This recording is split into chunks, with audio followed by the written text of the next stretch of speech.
Oh, oh, oh, mes petits enfants. Comment ça va? Attends, pas bien mis mon... Voilà, comme ça. Oh. Vous avez bien mangé? Vous avez été sage? Je suis le professeur Fomblu. Et dans quelques minutes, je vais vous apprendre à utiliser les structures. Dans le langage C. Oui. Tidrezi qui dit sondage dans 5 minutes, il l'enlève parce que ça gratte. Si je l'enlève, c'est parce que j'ai chaud. Hein. Hop. Voilà. Attends, je bascule du professeur Fomblu. Voilà. Je vais la remettre après.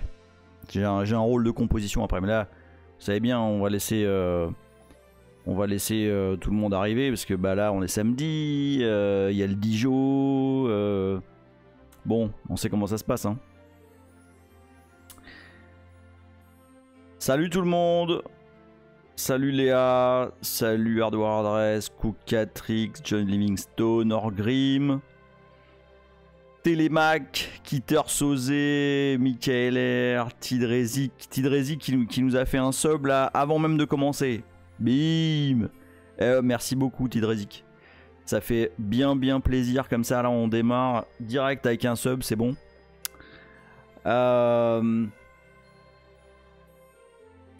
Qui j'ai raté parce qu'on est déjà 34 là.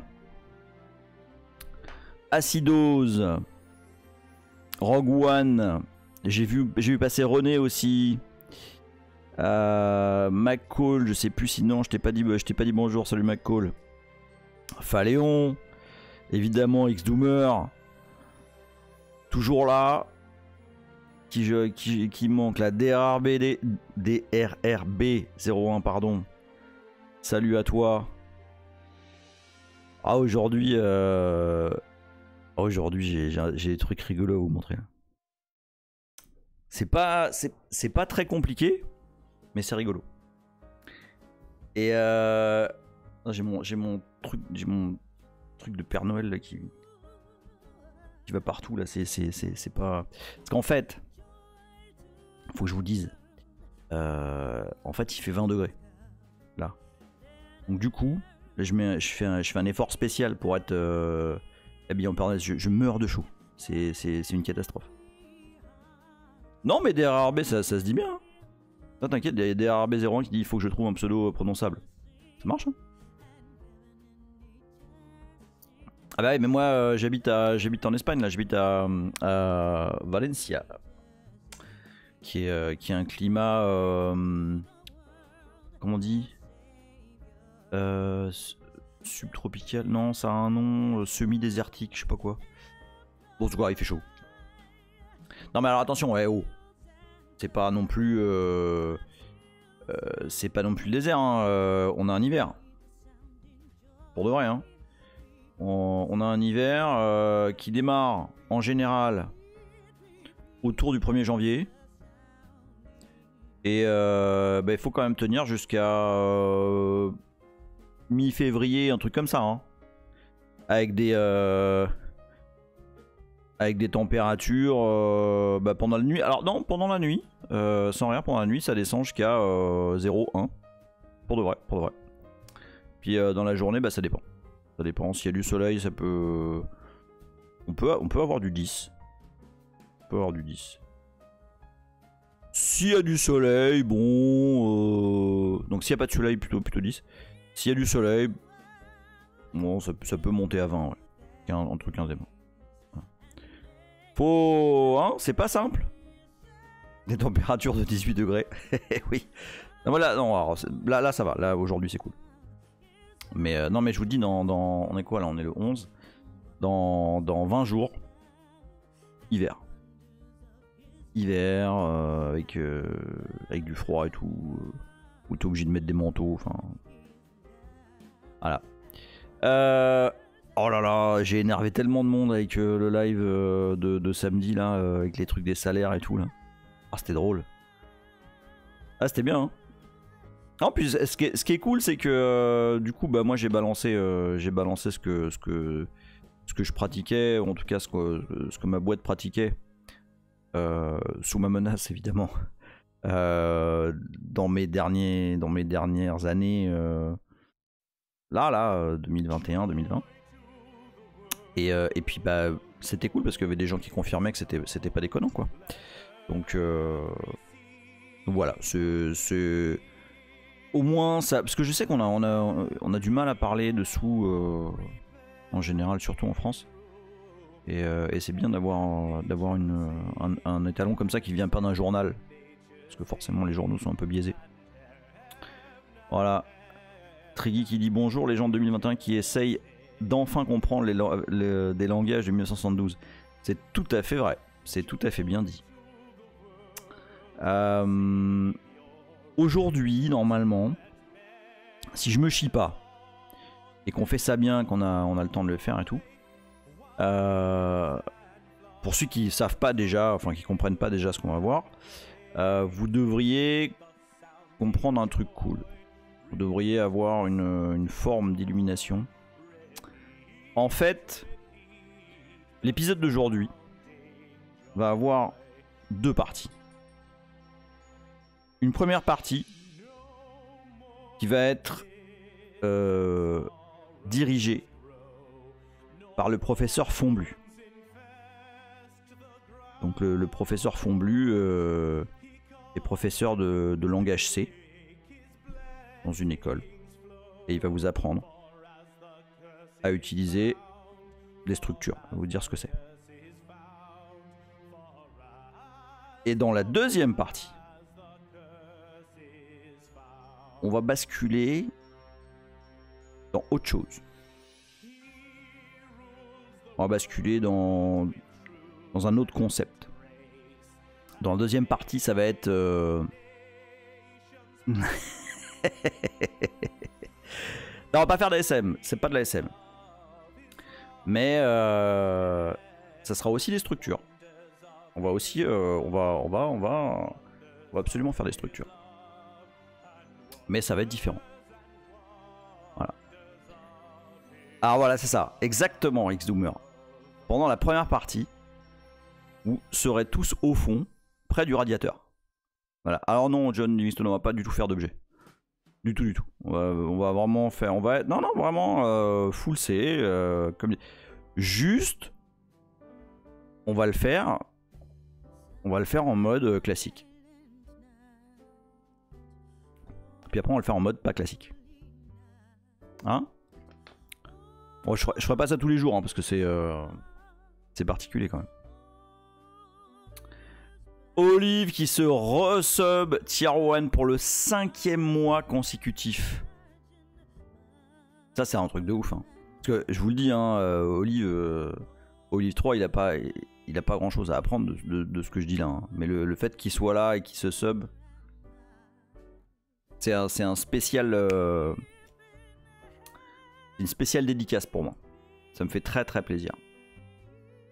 Merci beaucoup, Olive. Merci beaucoup. Alors vous savez que... Alors attendez, parce que... Donc du coup, il me reste encore 5 minutes là. Avant que tout le monde arrive. Vous savez que samedi là, avec notre live Open Bar... Donc je rappelle, hein, pour ceux qui n'ont pas forcément vu l'épisode précédent, ni l'épisode précédent de C'est From Scratch, on va faire un truc. Donc là, alors oui, tiens, il faut que je vous dise, c'est vendredi matin, vendredi vers midi, je mets sur LinkedIn pas une annonce, mais dire bon bah voilà, va falloir que je bosse et tout parce que Twitch je kiffe et tout, mais le problème c'est que pour l'instant ça me donne tout juste assez de thunes pour me payer 10 kebabs dans la semaine. Donc bon bah à un moment donné va falloir penser à trouver un emploi stable. Et donc j'ai fait bon bah voilà, je fais l'émission si vous avez des trucs rigolos et putain 2 heures plus tard je reçois un truc sympa.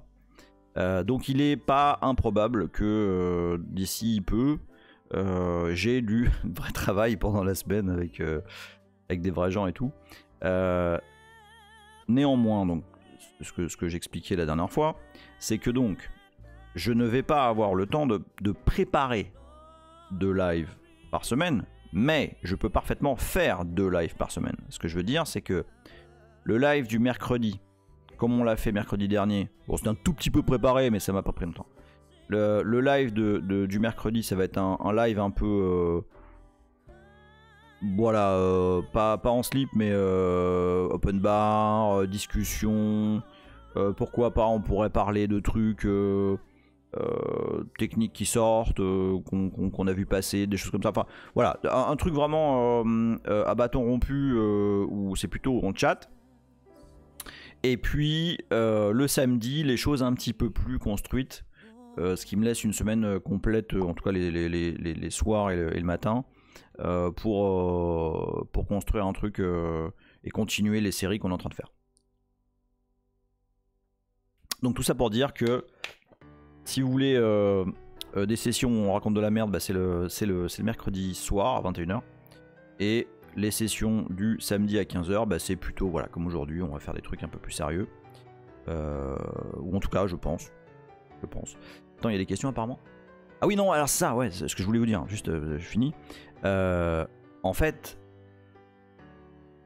non, mercredi, on a eu, à un moment donné, on était 91.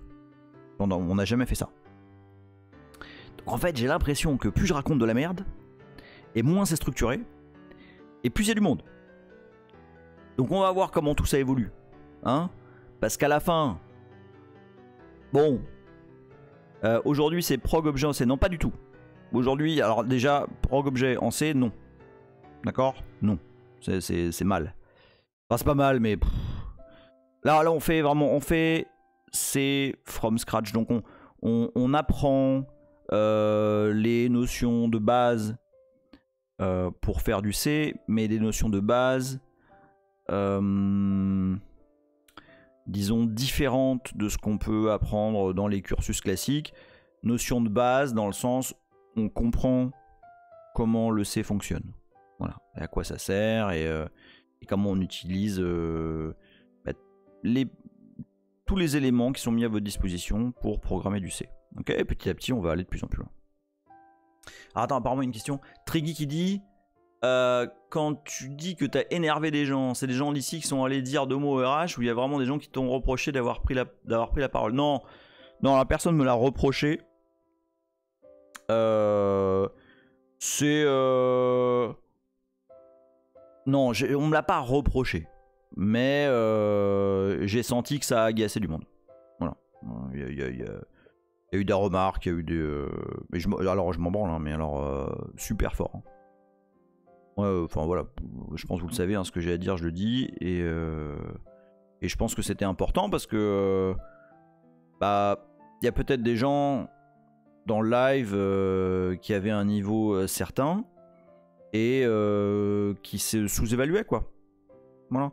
Oui, alors effectivement, comme le dit John Livingstone, merci beaucoup John, je suis sur Patreon, donc effectivement, si vous voulez aider la chaîne, etc., il y a plein de façons de le faire. Patreon, c'en est une. Dans le About de la chaîne, il y a tous les moyens de donner des sous. Donc il y a un Patreon, il y a de la crypto, il y a un PayPal, je crois. Oui, il y a un PayPal. Et c'est tout, je pense. Voilà. Alors, ça t'intéressera un crossover avec d'autres métiers de l'informatique, genre discuter en live avec un archi? Alors, bien sûr, ça m'intéresserait. Alors, juste moi, à la base, je suis pas développeur. Enfin, j'ai fait très peu dans ma carrière, très peu de développement professionnel. Moi, à la base, je suis sysadmin architecte. Mais c'est vrai que c'est pas le sujet que j'envoie le plus ici. Mais avec plaisir, hein. Enfin, j'en connais quelques-uns et ça moi je suis super ouvert à avoir des gens qui viennent en inviter ici avec grand plaisir. On a déjà un peu parlé, mais ouais, why not, hein. Vraiment, ça me plairait bien ça.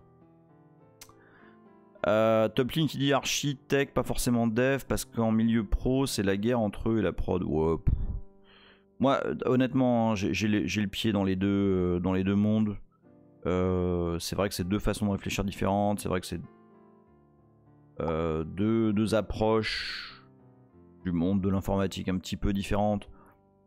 Mais ouais, enfin moi je pense que ceux qui se fight sont généralement, ont généralement pas assez mis le doigt dans ce que fait l'équipe d'en face. Autant les admins par rapport aux devs que les devs par rapport à l'admin. Bon, mes petits codeurs, mes petites codeuses. Plutôt mes petites codeuses, mes petits codeurs. C'est l'heure d'appeler le professeur Fomblu. Bon, alors, hop. J'espère que vous avez bien pris des notes la dernière fois. Hein, vous savez maintenant que le code de retour d'un main en C, c'est une valeur entre 0 et 255. Hein. Vous avez tout bien pris des notes, vous savez tous par cœur. Et voilà. On va pas aller plus loin parce que de toute façon, je ne saurais pas. Alors, par contre, je mange des poils. Voilà. Donc je suis le professeur Fomblu. Aujourd'hui, alors vous commencez pas, hein, élève X-Doomer. Void, c'est pareil. C'est la même chose, c'est pareil. Alors, vous ouvrez... Mais c'est pas possible. C'est horrible. Bon, alors aujourd'hui, vous ouvrez vos cahiers à la page Struct. Struct à John Livingstone. Qu'est-ce que vous voulez, élève John Livingstone? On peut avoir ce que ça donne en ASM, monsieur. Alors non, alors les cours d'ASM... c'est avec le professeur Feng Shui, c'est à 14 h et c'est pas moi qui les donne, d'accord? On chacun ses spécialités, hein. Ça n'a rien à voir, c'est pas la même chose, c'est pas le même langage, d'accord? Alors, oui, c'est ça, vous prenez vos cahiers. Alors oui, on y va, on va prendre le... alors, voilà, vous sortez Visual C++. Voilà. Alors attendez, parce que moi je tape un doigt. Alors VIM. Voilà. On va appeler ça exercice sur... Ah oui, non, alors ça fait plus de 8 caractères. Alors attendez, on va appeler ça EX.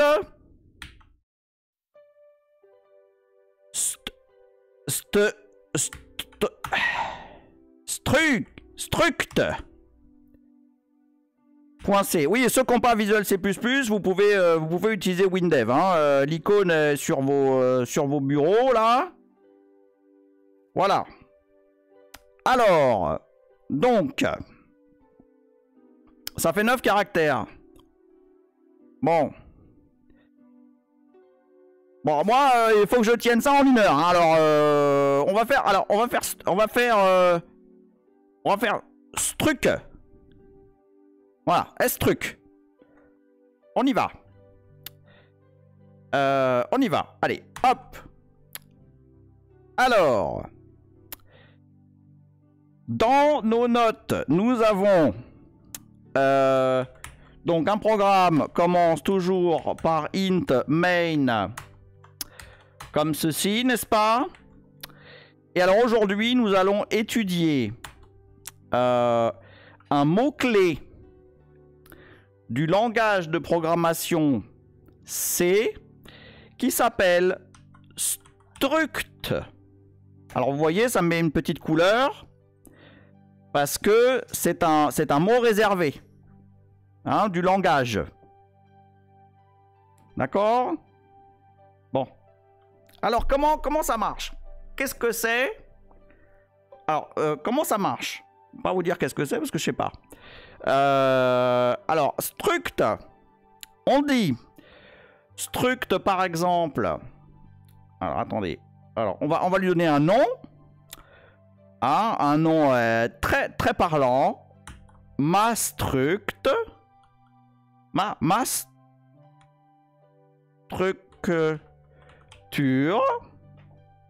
Voilà, comme ceci. Alors ça c'est une structure. D'accord? Alors, dans une structure, ce qu'on met dans une structure, ce sont des champs. Hein, donc on a une structure hein, qui a un type, hein, qui a un type de données. Hein. Et alors dans ce struct, hein, dans ce structure de données, on va déclarer des types. Non, on va déclarer des champs, absolument. Voilà. Alors par exemple, on va avoir un champ int, hein, un champ int, qu'on va appeler par exemple A. Et puis un champ char, hein, qu'on va appeler par exemple B. Voilà. Est-ce que vous avez des questions? Alors, je vais regarder. Alors,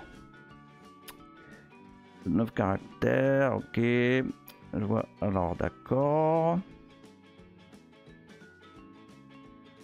Voilà. Ah non, alors vous ne dormez pas, hein, parce que sinon c'est avertissement immédiat. Hein. Alors vous allez voir, c'est très facile. Donc, alors par exemple, alors oui ça marche avec un champ float, oui absolument. Float, char, int. Alors oui, alors void, alors on verra ça dans un prochain cours, void. Alors, allons-y. Ce qu'on va faire, c'est que donc on a cette structure donc qui est une structure de données, hein, et on déclare par exemple de type ma structure une variable ma.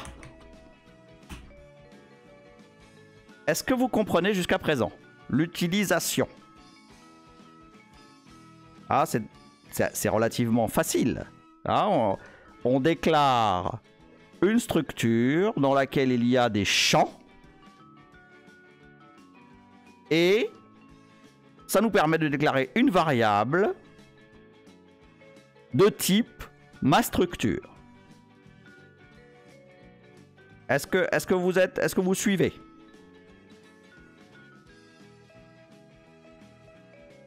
Faut respécifier que c'est un struct à la déclaration de variable. Alors oui, dans ce cas de figure, oui. Mais on va voir après que ce n'est pas forcément nécessaire, on va voir. Alors, donc je déclare une variable qui a le type ma structure. Et donc à partir de là, je peux accéder au champ de ma structure. Par exemple, je peux faire ceci. Ou, par exemple, ceci.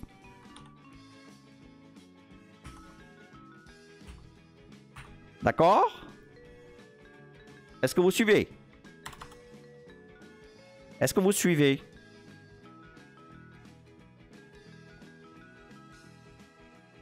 Est-ce que vous comprenez? Alors, le problème, c'est que si on a des first time viewers maintenant, ils vont croire que c'est comme ça que ça se passe habituellement.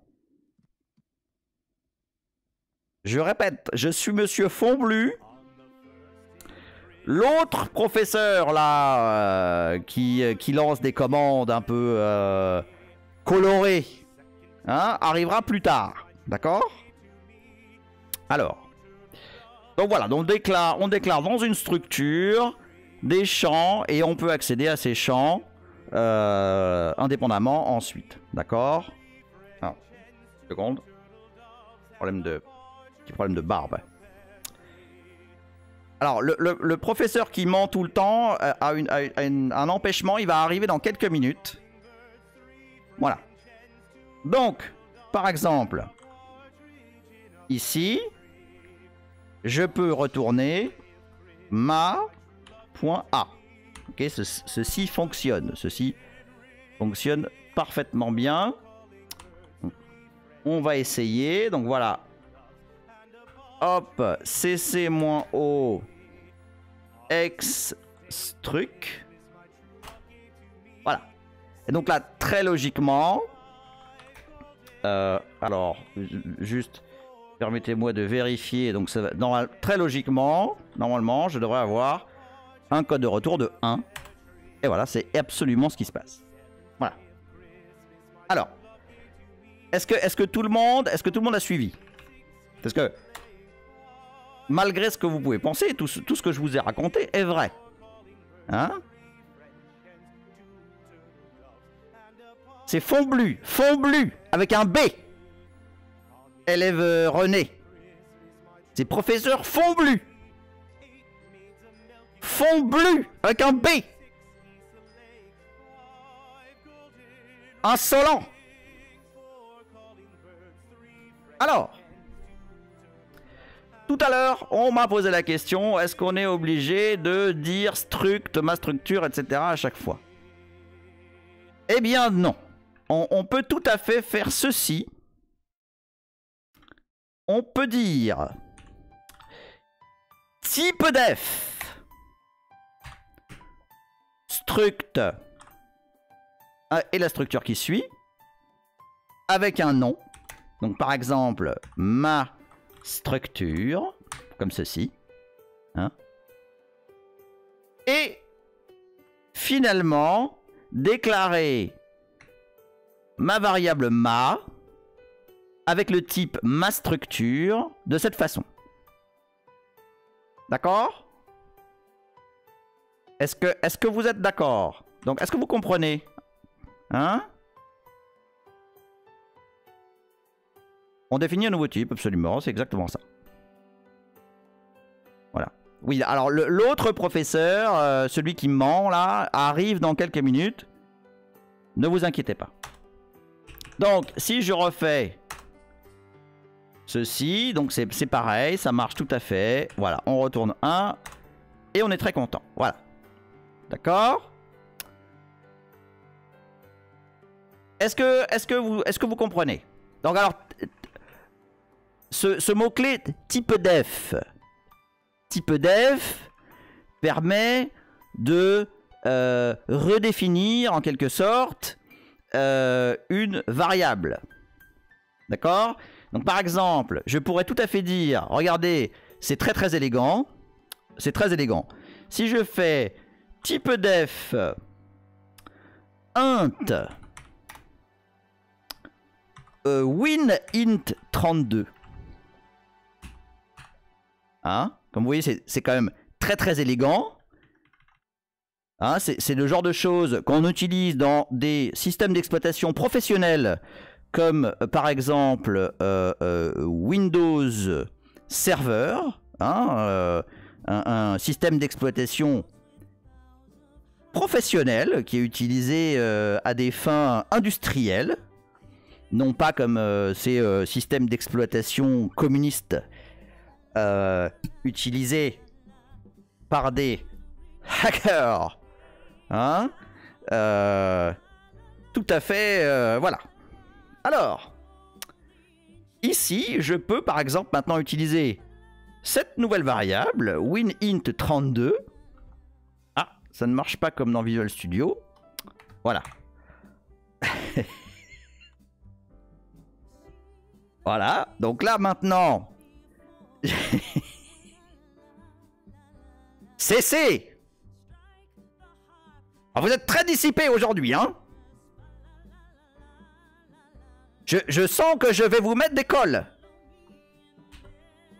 Alors, est-ce que vous avez compris ce que je viens de faire? Hein? Je viens de déclarer une nouvelle variable. WinInt32. Comment ça, non?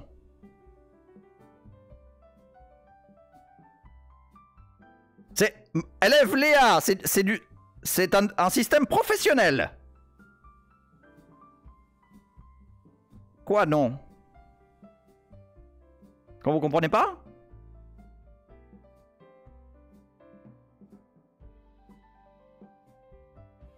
Bon, alors attendez. Laissez-moi voir si ceci fonctionne. Oui, ça fonctionne. Je reprends. Je reprends. Le mot-clé typedef permet de déclarer, pas de déclarer, d'associer un nom de type à un type existant. Ou par exemple à une structure comme on le voit ici. D'accord?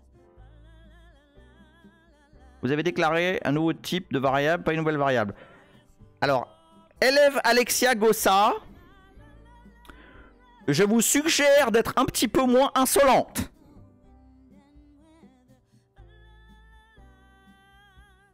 Typedef, donc, nous permet d'effectuer ce type d'opération qui, par exemple, permet de travailler à la portabilité. Alors c'est quelque chose, moi j'ai jamais compris, hein, la portabilité. Il y a votre autre professeur là, le menteur, qui me parle de ça tout le temps. Bref. Alors à quoi peut bien servir ce type de structure, ce type de fonctionnement? Eh bien par exemple, imaginons que nous avons une fonction faire chose.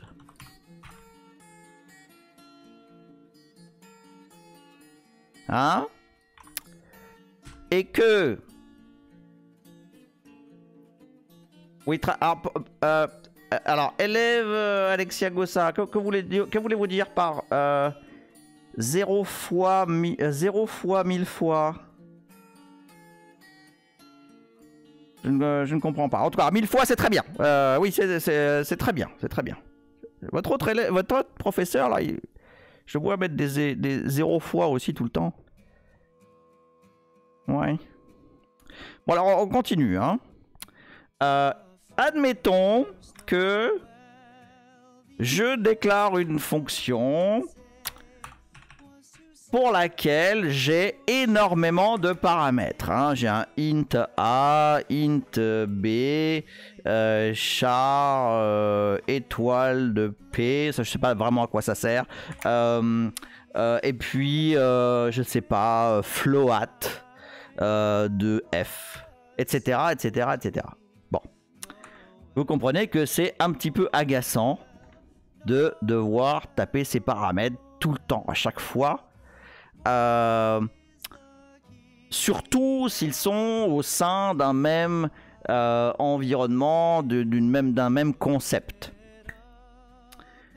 Eh bien, pour simplifier les choses, on pourrait par exemple avoir une struct ainsi, hein, hop, comme ceci, int b, char étoile de p, et float de f, qui nous permettrait de passer en paramètre à notre fonction eh bien la structure est donc un seul paramètre au lieu de passer 4 paramètres différents.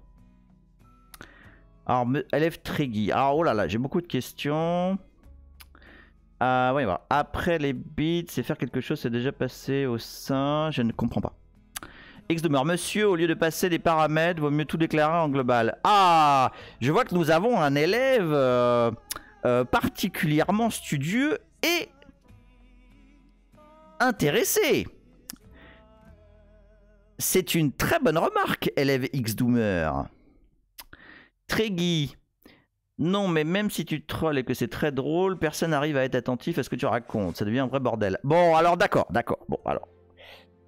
Maintenant que nous avons compris le fonctionnement et l'utilité des structs, je vais pouvoir laisser la parole à votre menteur de professeur qui est désormais arrivé dans les locaux. Bon, évidemment, ce ne sera pas aussi élégant que ce que nous venons de faire. Mais voilà, c'est votre professeur. Je vous laisse en ses mains. Si vous souhaitez le remplacer par un professeur qui a effectivement de l'expérience et qui connaît les systèmes professionnels, je vous enjoins à réaliser une pétition que vous pouvez soumettre au rectorat. Voilà. Évidemment, ne lui répétez pas ce que je viens de dire. Je vous souhaite une très bonne journée et un bon week-end. Et je laisse la parole à votre ancien professeur. Ouais.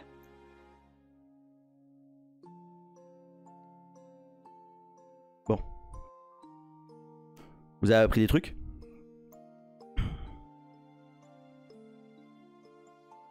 Moi, je recorde tout le temps. Hein. Alors... Bon, c'est quand même crado, ça. Hein.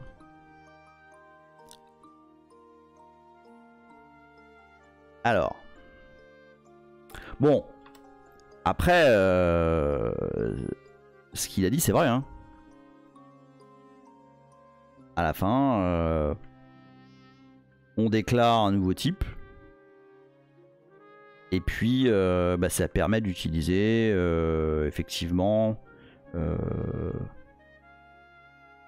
une structure de données qui permet de joindre, d'agglomérer un certain nombre de variables dans une structure de données qui permet qui peut se faire balader un peu partout dans le code. Donc c'est très pratique ça, très très pratique.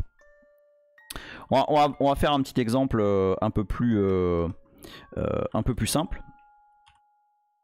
Donc on reprend un petit int main et on va se déclarer. Vous avez pigé un petit peu quand même, parce qu'au-delà de la blague, c'était pas faux hein, ce que l'autre prof a dit. Hein. Donc on peut effectivement déclarer une struct comme ça. Simplement... Ok, alors bon, alors je le fais rapido. On peut, donc une structure de données, hein, c'est simplement une façon pratique de merger des datas qu'on veut utiliser ensemble. Je vais prendre l'exemple le plus pourri qui est utilisé souvent dans les bouquins de C. C'est je sais plus, en général c'est bibliothèque ou bouquin ou un truc dans le genre. C'est pas très sexy, mais c'est assez parlant. Imaginons que pour un bout de code que vous voulez écrire, vous avez besoin d'avoir un certain nombre d'attributs, disons, à un élément. Tu vois, par exemple un livre. Donc on pourrait dire qu'on a une struct book. Ok. Et cette structure, elle a par exemple, je sais pas moi, un carré étoile titre. Elle a un int, je sais pas, référence. Bref. Qu'est-ce qu'on pourrait dire? Tiens, attends, par contre, on va pas faire ça comme ça. On va faire ça comme ça va être plus simple. Je sais pas, on va dire 255. 256 plutôt. Bref, et puis int ou char. Tiens, ouais, ça, on va dire char hauteur.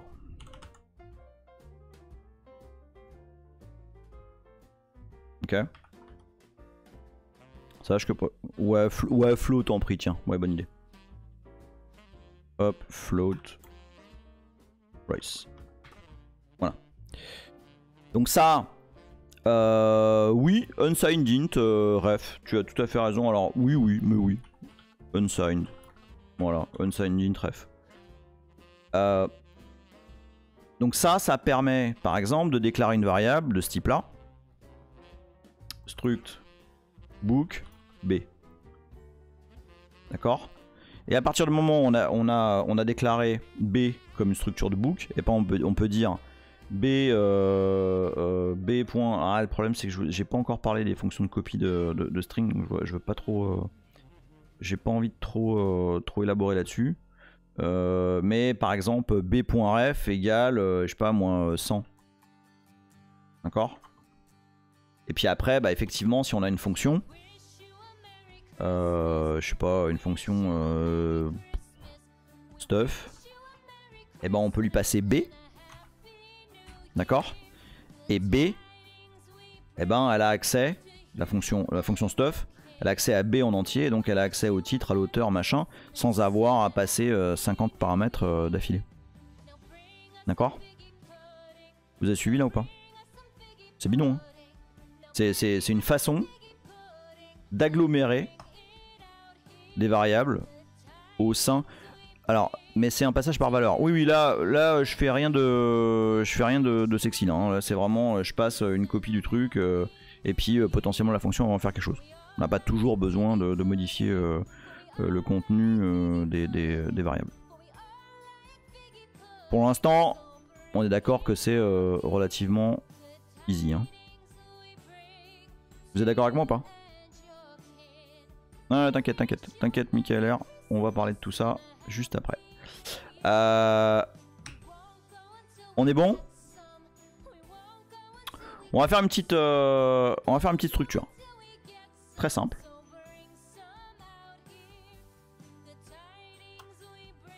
Ah oui, alors juste typedef. Typedef, juste parce qu'il y avait une question qui a été posée, dans quel cas on utilise typedef. En fait, honnêtement, dans tous les cas on utilise typedef. Par exemple, moi j'ai pas envie de me faire chier à taper. Il faut se rappeler, hein, c'est Unix, tout ça c'est quand même des OS de feignants. Donc moins on tape de caractères, plus on est content. Donc au lieu de taper struct machin etc, on tape typedef struct. Par exemple, donc on a un premier int A, et puis on a un char B. D'accord? Et ça on va l'appeler, je sais pas moi, S. Ça nous permet de déclarer des variables de type grand S. Donc S par exemple. Et de faire S.A égale 10, ou 4 on va dire. Et S.B égale A. Ça va jusqu'à présent? Vous êtes tous réveillés là après le passage du professeur Fomblu là? Non, ça va pas? Ok. Non, il y a Ardoradas qui dit non.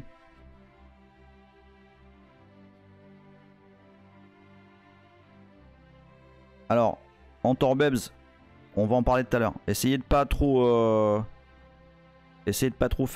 brûler les étapes. Pour l'instant, concentrez-vous juste sur la syntaxe basique.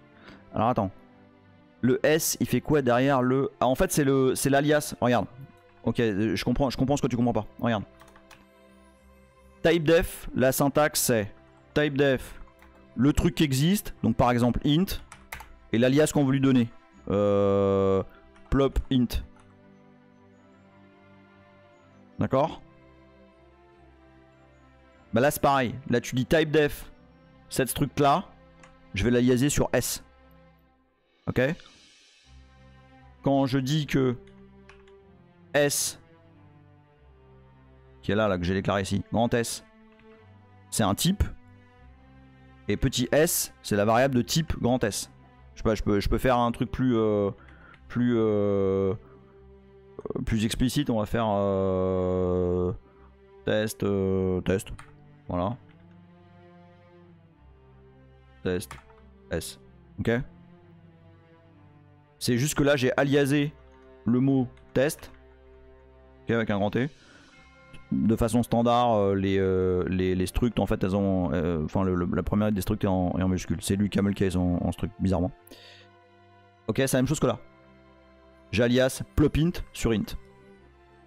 Dans la suite de ce code, si j'utilise plop int au lieu de int, ça va être pareil. D'accord? Hard wireless, tu me suis ou pas?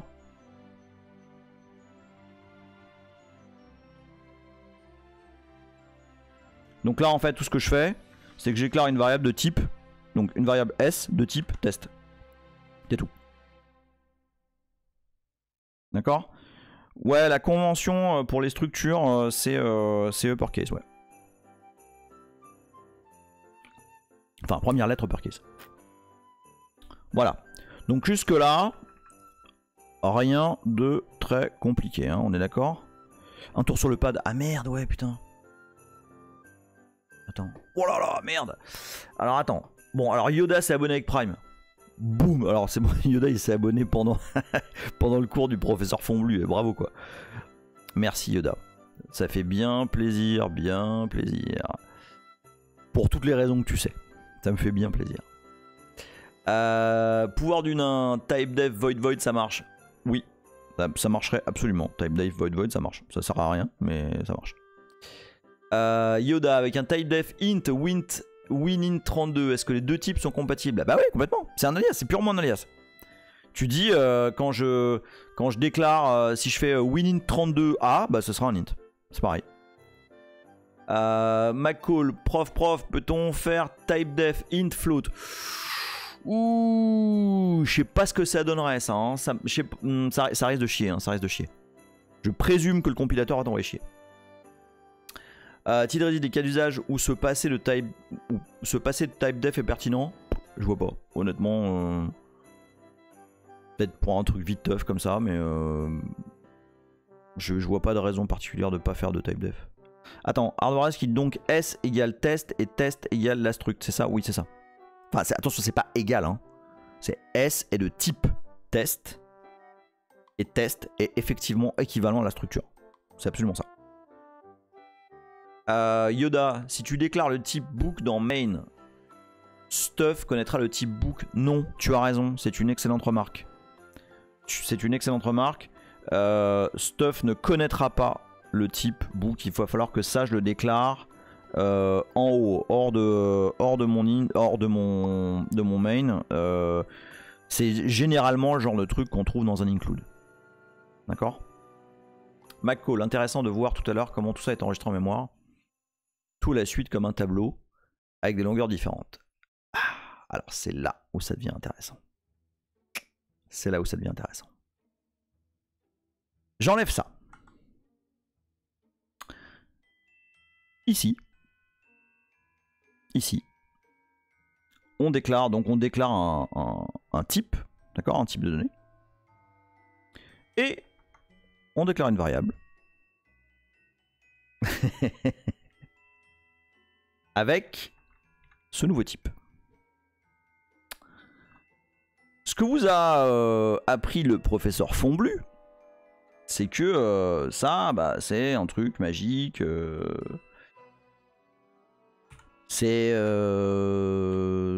Voilà, c'est une struct. C'est quoi une struct? C'est quoi une struct? Comment on peut prouver ce que c'est qu'une struct à votre avis? Comment on peut voir en vrai ce que c'est qu'une struct? Bah ouais, on n'a pas le choix. On est obligé de faire appel à notre ami GDB. Alors, cc-m32, et là, et là voilà, -g, -no PIE parce que je veux montrer les adresses telles qu'elles sont. Et j'ai appelé ça comment? J'ai appelé ça st.c -ost. Ah non, attends. Tu vas voir Léa, elles sont pas tout de suite les portes des enfers, c'est pas tout de suite. Là c'est juste. Là c'est juste pour donner un petit soupçon, là, un petit truc. Juste pour comprendre. Hop, st. Alors attends, qu'est-ce qu'on a? On va se mettre à la ligne. On va se mettre à la ligne 13. B13. Ok. On run. Alors, si je print S. Donc S qui est du type test. D'accord? Alors hardware, tu vas voir, on retrouve ce qu'on disait tout à l'heure. C'est du type S. Donc il y a deux variables. Il y a A et B. Ok, A qui vaut bien 4. Hein, on a mis le champ A à 4. Et B qui vaut A. D'accord? Tidredi qui dit Emile annonce B13 et mon cerveau me souffle touché. Ok, pigé. Bah ouais, non mais je vais vous dire un truc. Hein. La grosse erreur que commettent les profs, notamment ceux qui m'ont repris sur Twitter en disant tu devrais pas montrer ça, c'est de pas montrer ce qui se passe en vrai. Parce que quand on comprend ce qui se passe en vrai, on a tout compris. Donc, c'est ça. S, c'est une structure. C'est un type avec deux variables. Et si j'affiche l'adresse de S, et ben j'ai un truc qui est à cette adresse là. D'accord? Et qu'est-ce qui se passe si je montre le premier mot qui est à cette adresse là? Bah ça alors. Bah ça alors. C'est la valeur de A. Mais dans ce cas là, qu'est-ce qu'il y a à deux mots? Merde, non, c'est pas ça.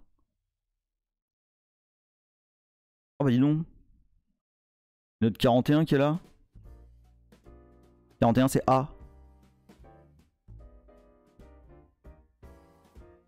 Attends, qui c'est? Attends, Aïs 388, tu dis c'est possible d'être arrogant à ce point. Qui? Ah oui, non mais si. Ah mais oui, mais non mais je vous ai pas dit, mais si, mais il y a du... oui, non, il y a des profs qui m'ont dit sur Twitter que fallait pas faire comme ça, que les gamins, il n'y avait pas de raison de leur montrer... ça parce qu'ils n'ont pas besoin de comprendre tout ça pour commencer le C. Si, bien sûr. Ouais. Alors attends, bouge pas, on va faire autre chose là. On va montrer les 4 premiers bytes qui se trouvent à cette adresse. Je rappelle, hein, cette adresse c'est l'adresse de S. Et donc on a bien 4 bytes. Je vous rappelle, hein, Little Indian, donc un integer en Little Indian, la valeur elle commence à gauche. Et là, si je mets 5 bytes, qu'est-ce qu'on a? Eh ben on a nos 4 bytes qui sont notre integer et A. Donc une struct, qu'est-ce que c'est? Qu'est-ce que c'est une struct? Regarde, ta struct elle commence là. Et puis elle continue là. Donc, si je paraphrase le tweet de Léa d'hier, oui, une struct, c'est rien de plus qu'un sucre syntaxique pour mettre des adresses en mémoire. Pas des valeurs en mémoire et les accéder avec des adresses. Et donc ça veut dire quoi? Ça veut dire que les structs, ça n'existe pas. Et oui, alors tu vois, c'est pour ça hier soir que je t'ai dit arrête de spoil, parce que c'était exactement ça qu'on allait faire. C'était exactement ça. Une struct... Touradas qui dit bon, j'appelle les flics. Ce n'est que ça. Regardez. Regardez. Ah putain, McCall, j'ai oublié de mettre les emojis. Il y a McCall qui nous a fait des putains d'emojis super classe. Mensonge et Rodriguez, je les ai pas mis.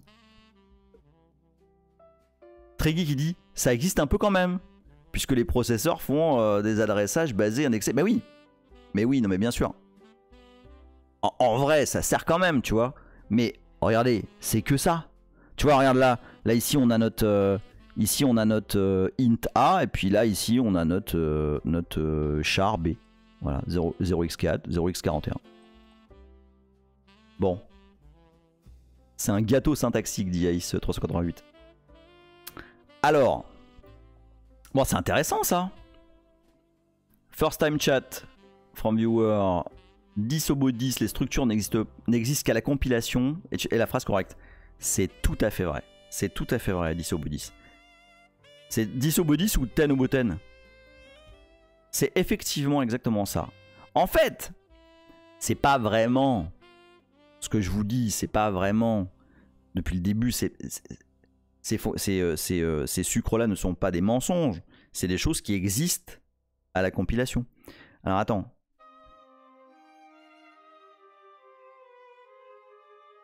Attends, je lis Hello, hi everybody, sorry I can't speak French, I just wanted to say that look nice. I hope so, Peter Parker. I hope so. Attends, apparemment il y a eu une bonne question là. 2 secondes. Non, parce qu'il y a Hardware qui bonne question de Phaléon. Phaléon. Oui, mais à quoi ça sert? Ah, à quoi ça? Alors, merci. Alors j'ai payé personne hein, pour préparer le déroulé. Mais merci de me préparer le déroulé. Alors, 2 choses. Premièrement, les structs, de façon générale, lorsqu'on fait une application, quoi, un code qui doit servir à faire des trucs, bah vous avez compris que ça permet de passer un ensemble de données plutôt que de se faire chier avec des variables détachées les unes des autres. Hein. Par exemple, je vais vous donner un exemple très très concret et après on va passer dans une autre dimension. Je vais vous donner un exemple très concret.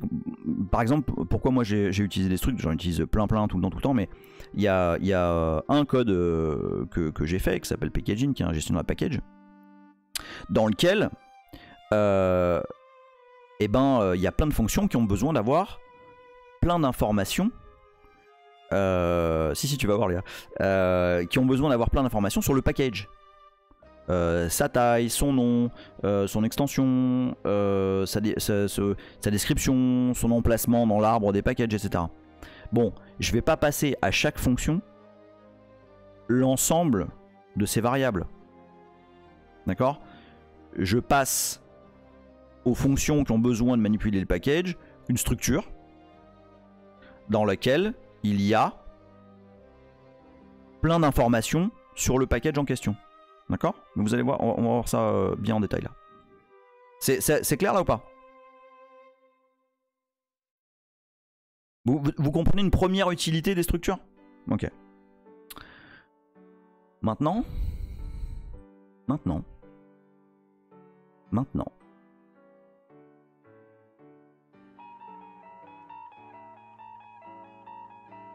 Vous entendez ou pas?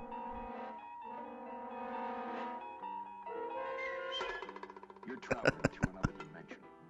A dimension not only of sight and sound, but of mind. A journey into a wondrous land whose boundaries are that of imagination. Your next stop, the Twilight Zone.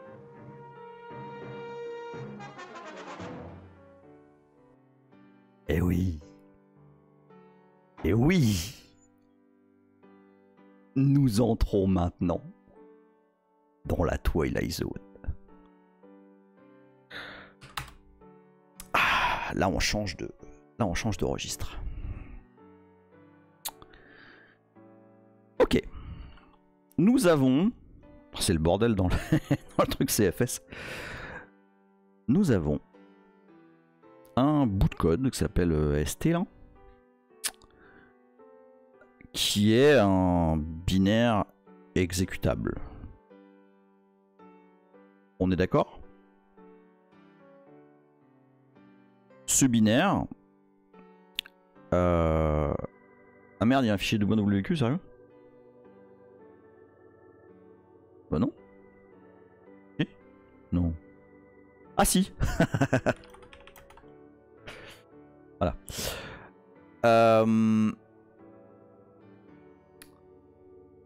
Un binaire exécutable. Alors je fais un tout petit rappel pour ceux qui n'ont pas suivi la série Linux from Scratch. On appelle ça un fichier ELF.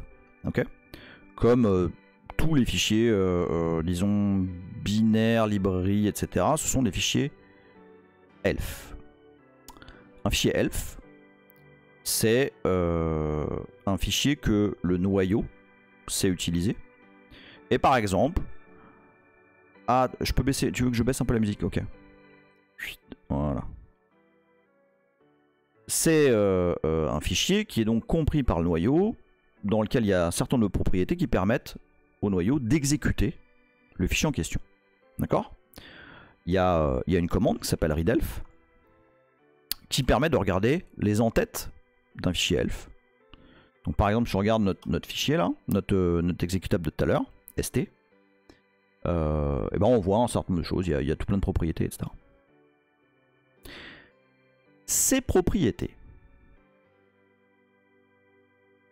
sont toutes lisibles dans un fichier header. Si vous vous rappelez, quand on a parlé des include, hein, il y a des fichiers d'entête, des fichiers header, qui définissent un certain nombre de choses qu'on peut utiliser dans nos codes. Et il y a un fichier header elf. Dans ce fichier header elf, on trouve quoi? Bah, on trouve par exemple un typedef d'une structure qui définit tous les champs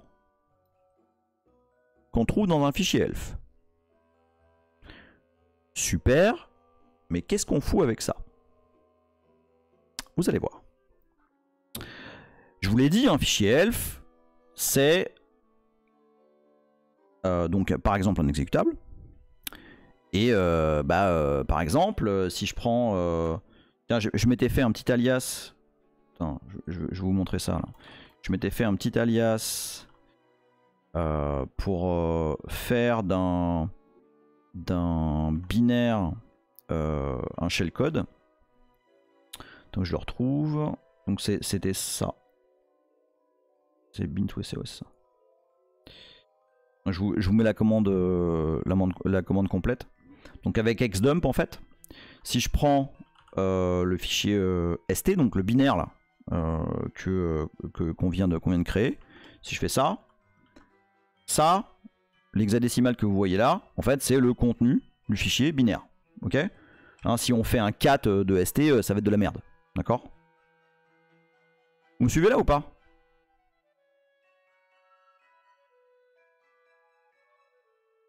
On va y aller step by step là, mais vous allez voir, ça va être rigolo.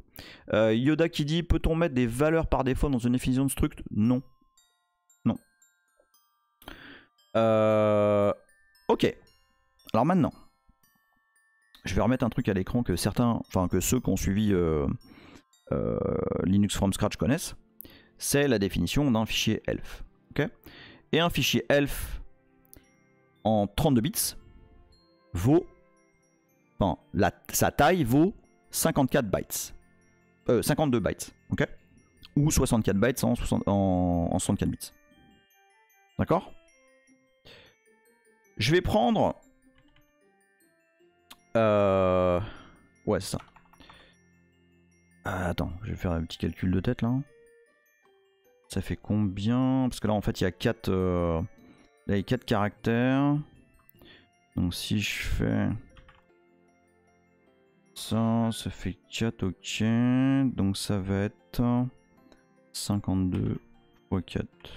Je dis pas de bêtises. Donc si je prends les 208 premiers caractères de ce machin là, de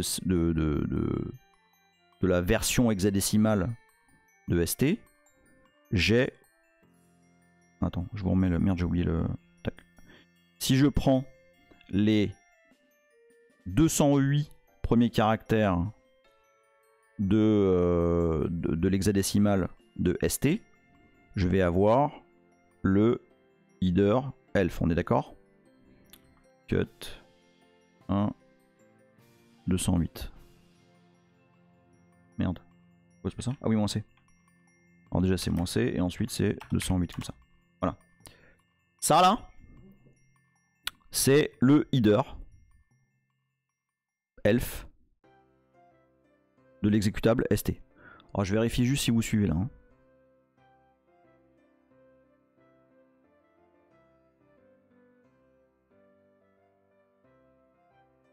Eh, vous êtes parti en débat là? Vous suivez ou pas? Non, parce que c'est maintenant que ça va être rigolo. Hein. Ok. Chaud, Ardora, chaud, tu parles par rapport à... Ah ok, non, vous prenez pas la tête avec Parser et tout. Vous allez voir, ça va être très séquentiel. Ok, vous inquiétez pas. Ok, donc là, ici j'ai une en-tête elfe. D'accord? Donc, prenons un petit code C, on va appeler ça EH.C pour elfeater.c. Et on n'a pas besoin de paramètres rien du tout. On va déclarer un pointeur sur une chaîne de caractères qui va s'appeler elfeater. Et qui va comprendre ceci. Attends, qu'est-ce que tu fais là? Non, c'est bon. D'accord? Je déclare ici un pointeur sur une chaîne de caractères qui comprend un header elf. D'accord? Vous m'arrêtez hein, si vous comprenez pas là. Hein. C'est important. Hein. Je vais prendre l'include elf32. Elf.h, pardon. Salut Dadou3583. Yo, on est dans l'espace, ici ça sort d'où? Alors ça va être compliqué de vous mettre up to speed là. Hein. Parce qu'on on est au 12e épisode. Là on va décoder quelque chose. On va décoder de l'hexadécimal. On va décoder ceci, qui est un header elf. Ok. Donc, ici, j'ai défini une structure qui est de type elf32 e-header. D'accord? Les elfes, c'est au bout. Les elfes, c'est de l'épisode. C'est à partir de l'épisode, je crois, 13. Ça dure 2 ou 3 épisodes. Donc, je vais déclarer un pointeur sur elf. Sur le elfeater, sur la chaîne de caractères qui est là. Mais là, si je fais ça, à votre avis, il est content le compilateur ou pas? Si je reste là, si je fais rien d'autre que ça.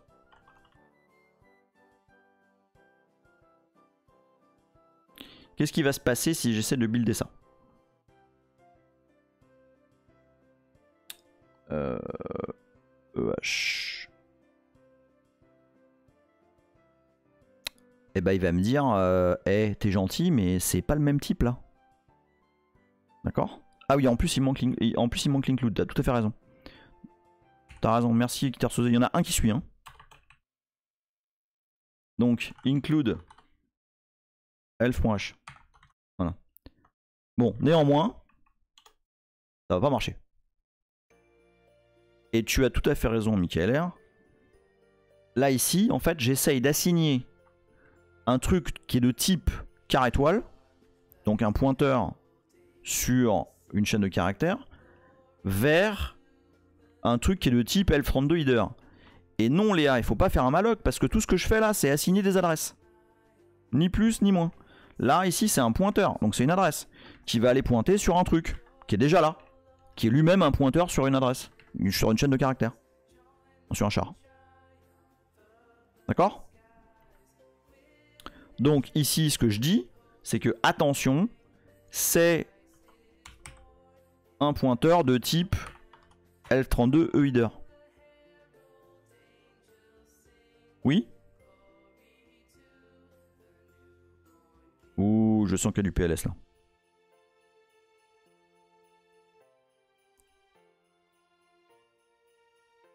On est bon ou pas? Léa, t'es accroché?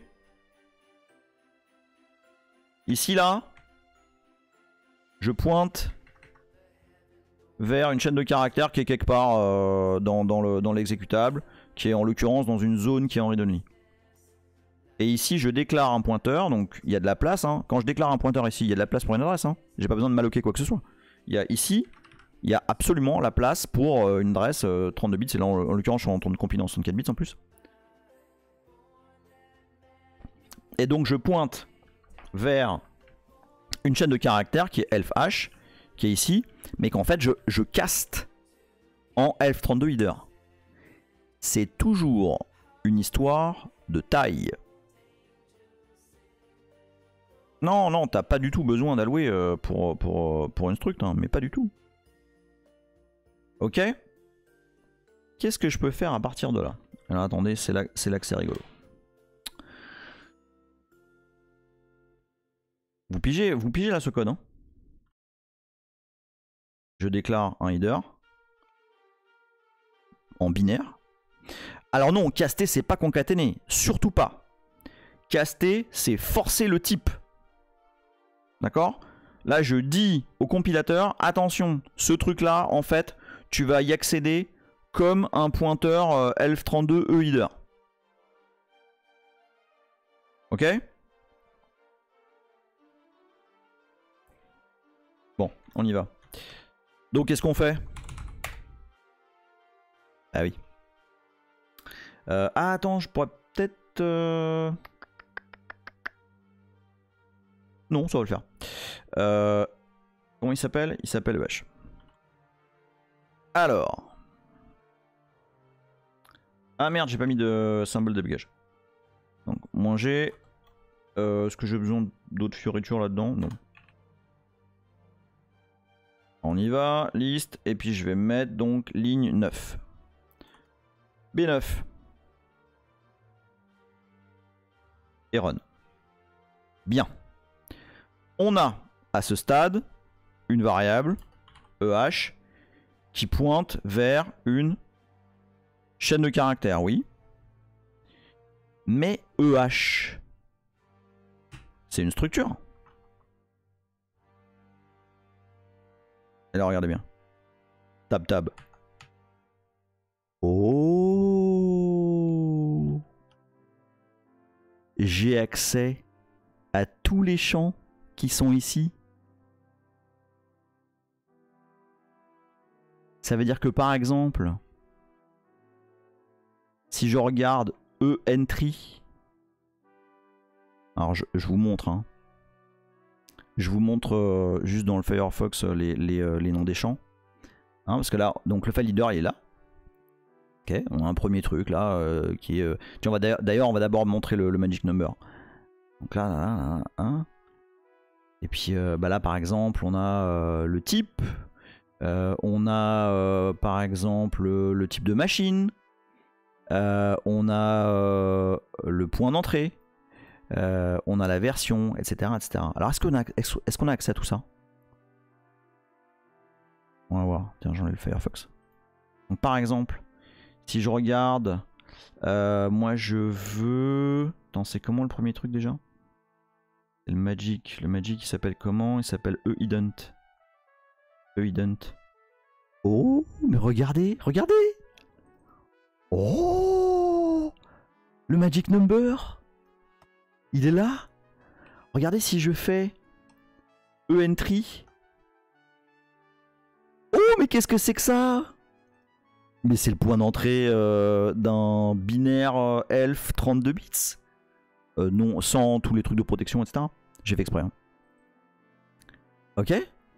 En fait, j'ai accès à tous les champs d'un header elf.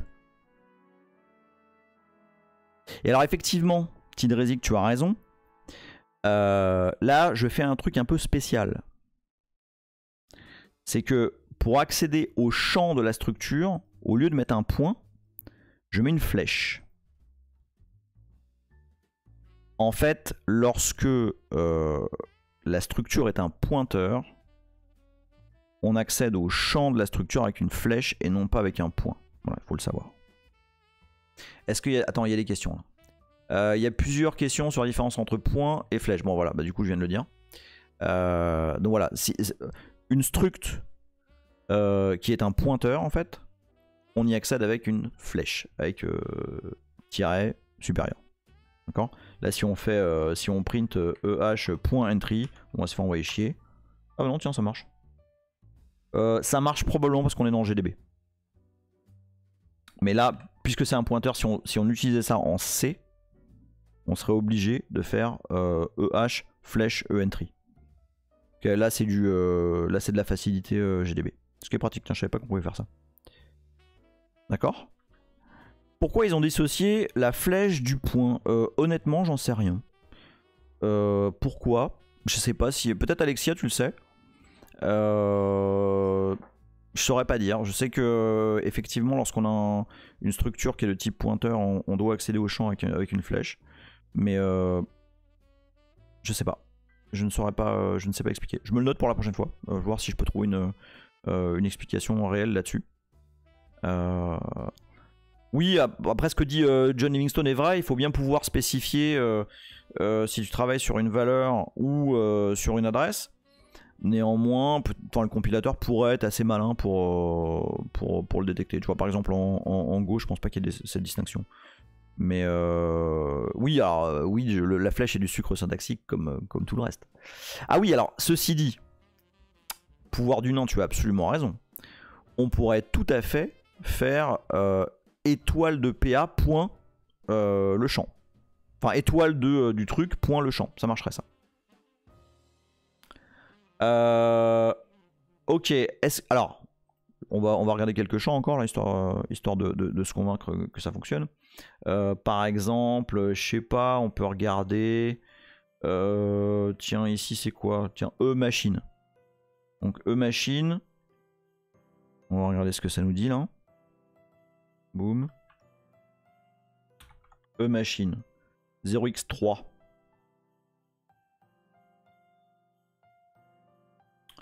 .0x3. Ah bah oui, tiens, regarde, hop, on met Firefox. Hop, 0x3, x86. C'est bien ça. Alors, je sais pas si vous voyez la portée de ce qu'on vient de faire. Alors juste pour être sûr que j'oublie rien, hein, c'est bon. Il n'y a aucune question pending là.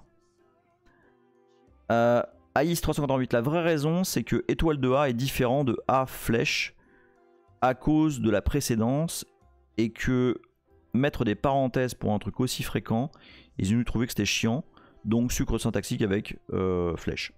Ça se tient. Ça se tient, ça se tient. Est-ce que, pour ceux qui découvrent ça, est-ce que vous avez une idée de ce qu'on peut faire avec ça?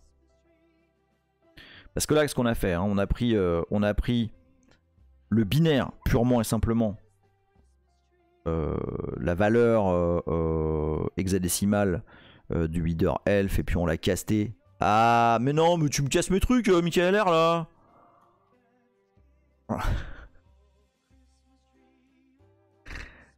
Bah, c'est exactement ce que dit Michael R que je voulais dire.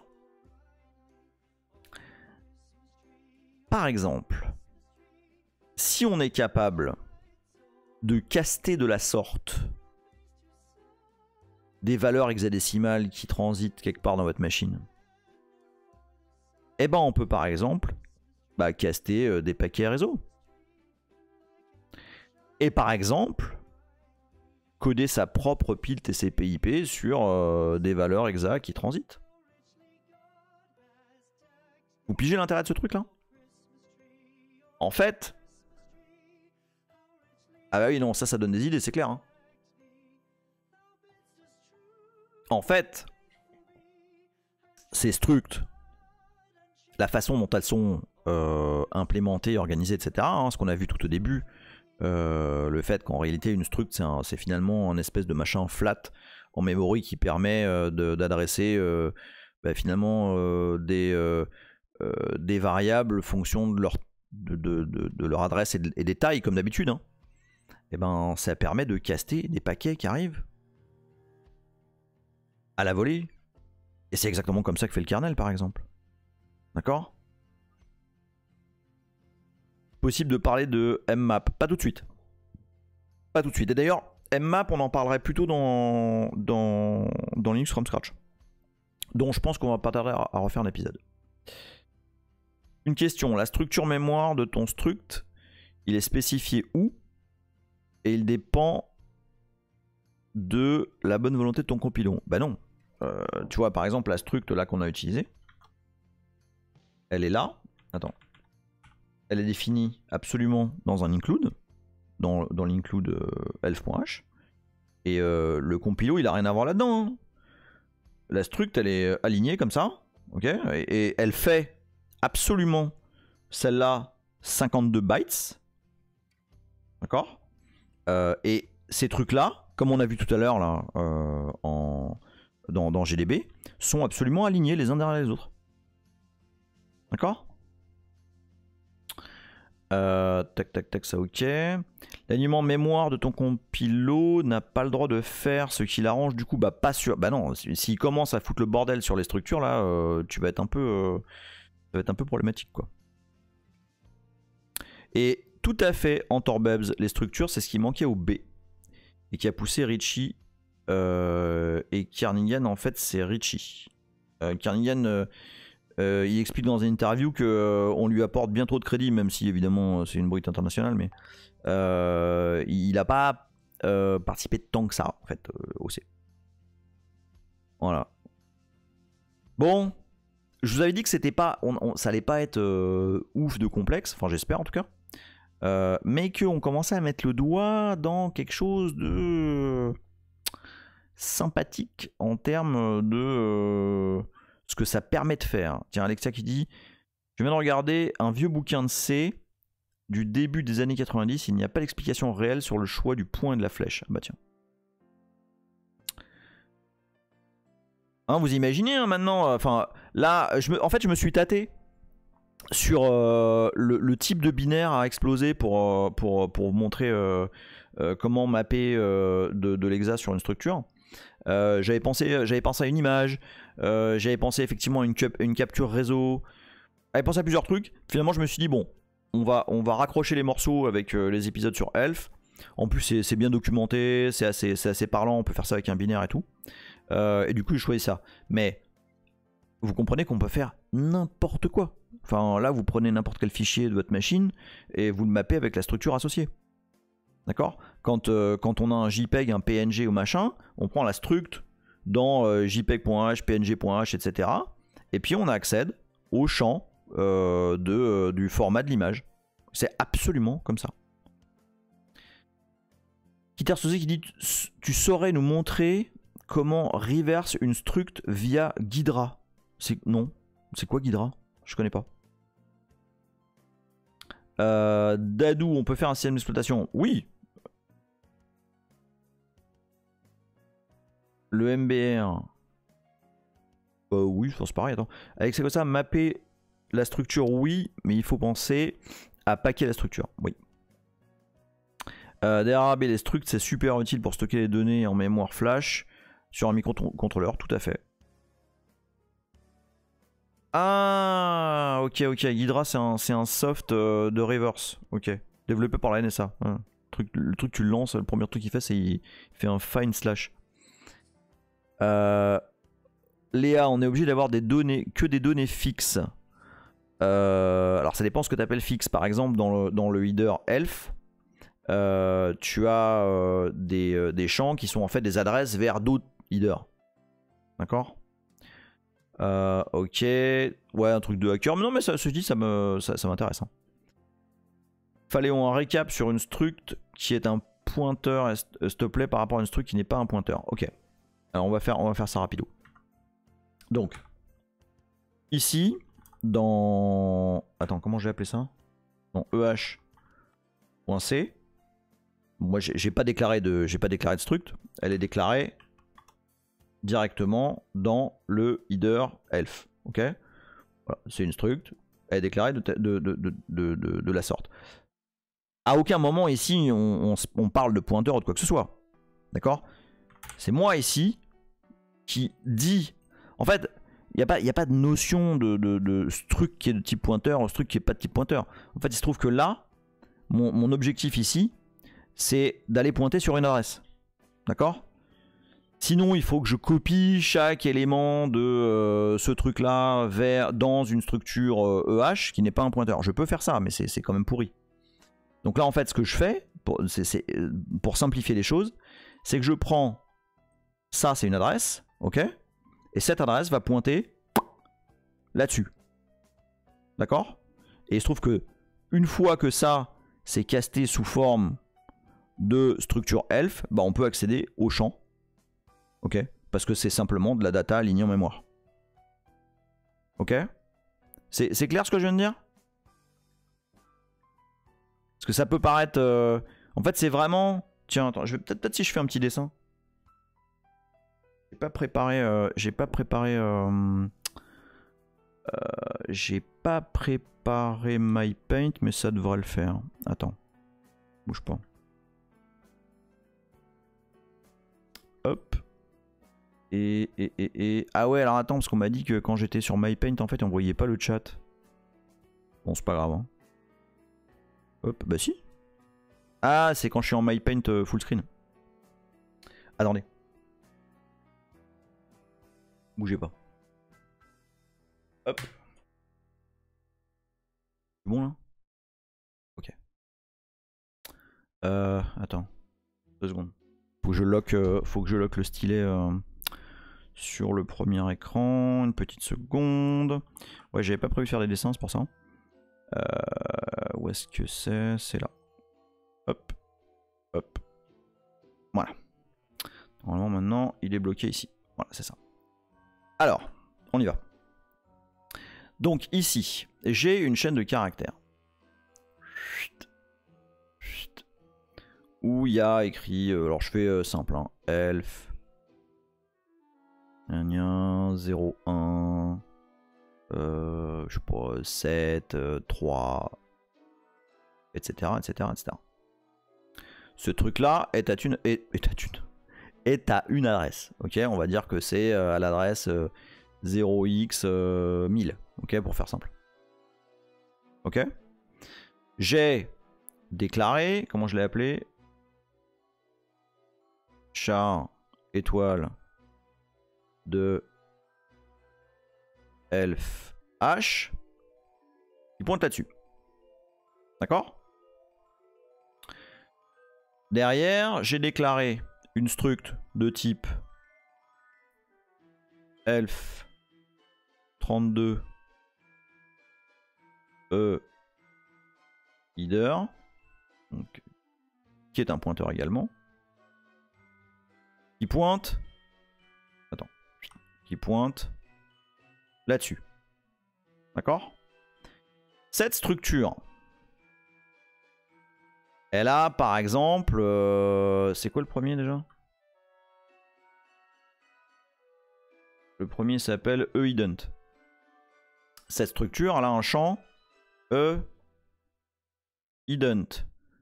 Elle a un champ eEntry, eType, etc., etc., etc.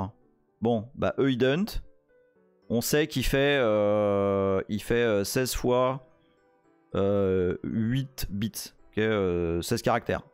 Bon, bah eIdent, c'est ça. Donc 16 fois 8 ici là. D'accord? eEntry, ça va être ça et ça fait, je sais pas, 7, non, ça va faire 32 bits. 32 bits.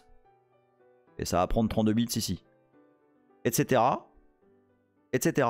C'est du mapping. D'accord? C'est que du mapping. Tu mappes des tailles à des variables. C'est tout. C'est plus clair ou pas là?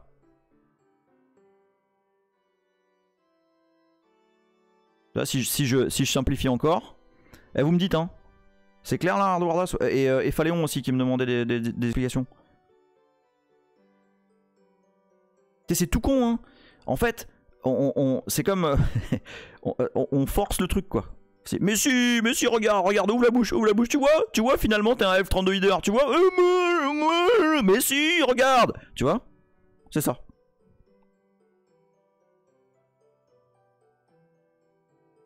C'est clair là? Bon. Bon, on a fait des trucs là. Attends. Où est-ce que je suis là? On va enlever le MyPaint, voilà. Hein? Autant vous dire que les structs, ça va un petit peu plus loin que les cours du docteur Fomblu. Hein? Non, Phaléon, il est pas encore complètement au point. Attends, bouge pas, je vais refaire un dessin. Regarde. Je vais faire un truc un peu plus... Attends, je vais le faire un peu plus long. Et avec des fausses valeurs. Non, tu rêves complètement Negative IQ Viewer. C'est pas du tout ça. Donc on va prendre... Bon, en vrai, ça commence pas par Elf. Il y a un caractère avant, mais on s'en fout. Elf. Et puis je vais mettre des chiffres un peu folkloriques. Alors on va dire que ça c'est Elf. Et puis là on va dire que c'est le type 1. Puis on va dire que, je sais pas moi, l'entry point il vaut 3. Que la machine c'est 0, etc. etc. Bon. L'objectif c'est que la structure Elf 32 Leader qui contient les champs ident, machine, type, etc., etc. On la remplisse. Allez, on dit la struct est un mapping d'adresse et on utilise un pointeur pour accéder aux adresses. Oui, c'est absolument ça. Tu maps, en fait, tu vois, ident, il fait 16 fois 8 bits. Et du coup, bah, alors là, on va dire que ça fait pas 16. On va dire que ça fait 3. Tu vois, 3 fois 8. Parce que 8 bits, c'est un caractère. Ok, c'est un byte. Bon, bah, tu prends ça. Quand tu maps, en fait, c'est ça que tu fais. Ident, ça vaut ça. D'accord? Machine, on va dire que c'est 1 byte. D'accord? Un byte comme ça. N'importe quoi. Voilà. Et on va dire que c'est ça. Etc, etc, etc. Tu maps en fait. C'est vraiment une histoire de tu passes au forceps.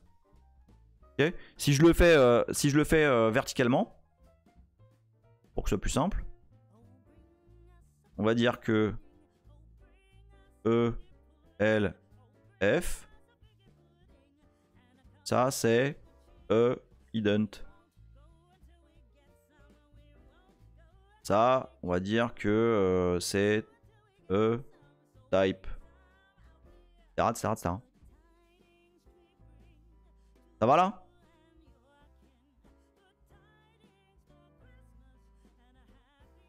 Qu'est-ce que tu fais les... Ah bah non, putain, moi j'appelle le professeur Fomblu, hein, je vous le dis direct. Hein.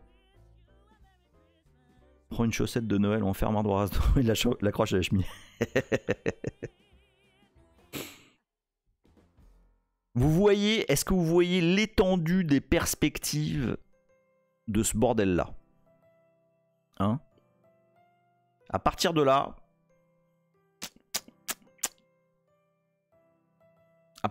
on peut prendre des bouts de binaire qui passent quelque part et puis on peut en faire des trucs.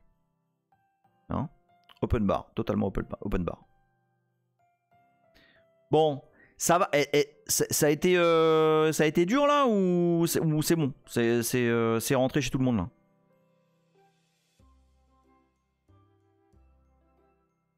Un peu chaud? Non? Ex-Doomer impec. Ah, ok, non pour ça a été dur. Ok, à l'aise pour une fois. Ok, cool. Phaléon chaud. Michael Air nickel.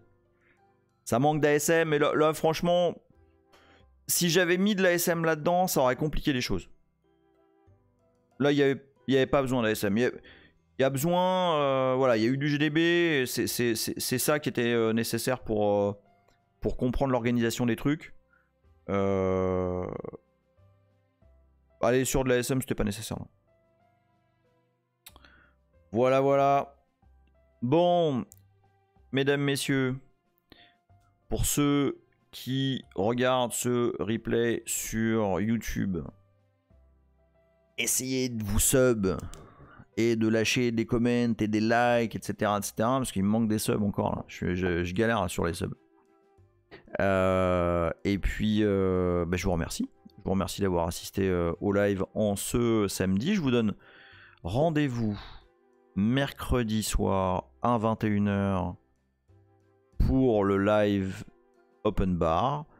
Si vous avez envie que je parle de trucs particuliers, dites-le moi sur Twitter. Bah ouais, négative avec viewer, on a démarré il y a 1h40. Mais donc les replays sont tous sur la chaîne YouTube. Je t'attends, je vous la passe. Je vous la passe. Hop, hop, voilà. Tiens. Ça, c'est la chaîne YouTube. Attends, Alexia Gossa qui dit: il me manque vraiment de tes compétences pour transmettre ton savoir. Moi, il me manque des compétences pour tout, je te le dis. C'est ça qui m'amuse. Oh là, McCall.